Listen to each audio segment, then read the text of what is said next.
Happy with my Hinduism. Hinduism does not have one church, one pope, one prophet, one holy book, or one ritual. There are many of each, and a Hindu is free to choose among the many or reject all. Some scholars have argued that one can be a Hindu, as well as a believer, or an agnostic, or an atheist. Hinduism does not claim to be the only true religion. I was born in a village in what is now Sivagangai district, then Ramanathapuram district, of Tamil Nadu. I am proud that Karnian Pungunraina was born a few kilometers away in a village called Pungunram, now Mahibalanpatti, in the same district. He was a poet who lived in the Sangam age between 6th century BCE and 1st century CE.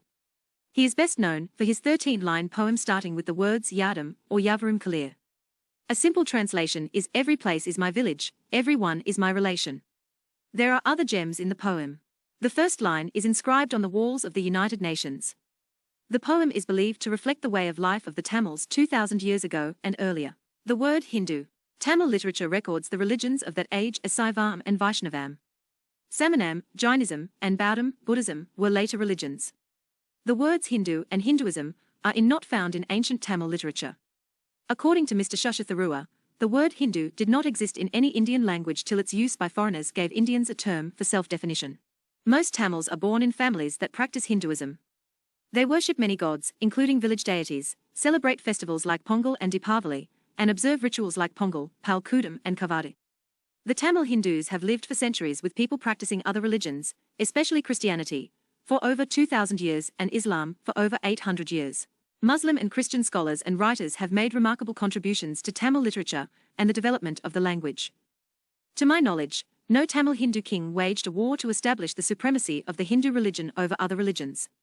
What is Hinduism apart from the name of a revered religion?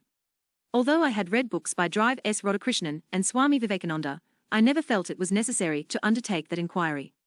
From what I have read, heard, gathered and gleaned, it seems to me what is Hinduism can be answered in a few simple paragraphs.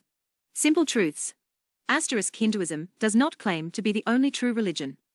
Swami Vivekananda said, I am proud to belong to a religion which has taught the world both tolerance and universal acceptance. We believe not only in universal toleration, but we accept all religions as true. Hinduism does not have one church, one pope, one prophet, one holy book, or one ritual. There are many of each, and a Hindu is free to choose among the many or reject all. Some scholars have argued that one can be a Hindu, as well as a believer, or an agnostic, or an atheist. In its secular aspects, Hinduism does not prescribe one system of marriage, or one system of succession and inheritance. The Hindu law reforms, 1955 to 1956, tried to bring about uniformity, but there exist myriad variations even today. Hinduism allows a Hindu to worship other gods and saints. Thousands of Hindus go to worship at the shrine in Velankani, or pray at the Golden Temple in Amritsar, or offer obeisance at the Dargah Sharif in Ajmer.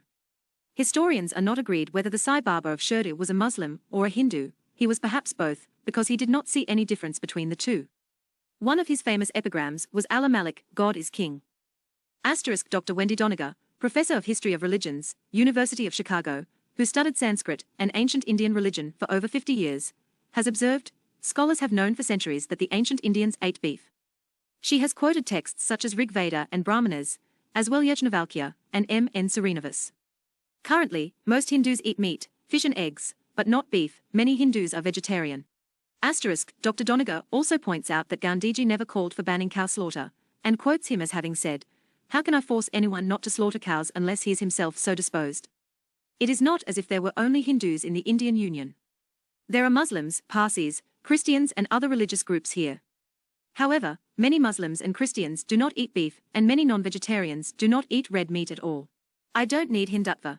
In his famous undelivered speech, 1936, Annihilation of Caste, Dr. B. R. Ambedkar, after tracing the conflict between the Indian National Congress, founded in 1885, and the Indian National Social Conference, founded in 1887, and noting with regret that the political reformers had vanquished the social reformers, posed a series of questions to the political-minded Hindus, that included the following. Are you fit for political power even though you do not allow them to wear what apparel or ornaments they like? Are you fit for political power even though you do not allow them to eat any food they like? These questions ring true even today, but in a different context. Like Mr. Tharoor, I was born a Hindu, grew up as one, and have considered myself as one all my life. I am one among 81.6% of the Hindus who said in a Pew survey that they were raised as Hindu and currently identify themselves as Hindu. I am happy with my Hinduism, and with Karnian Pungun Raina's simple lesson, everyone is my relation. Why do I need Hindutva?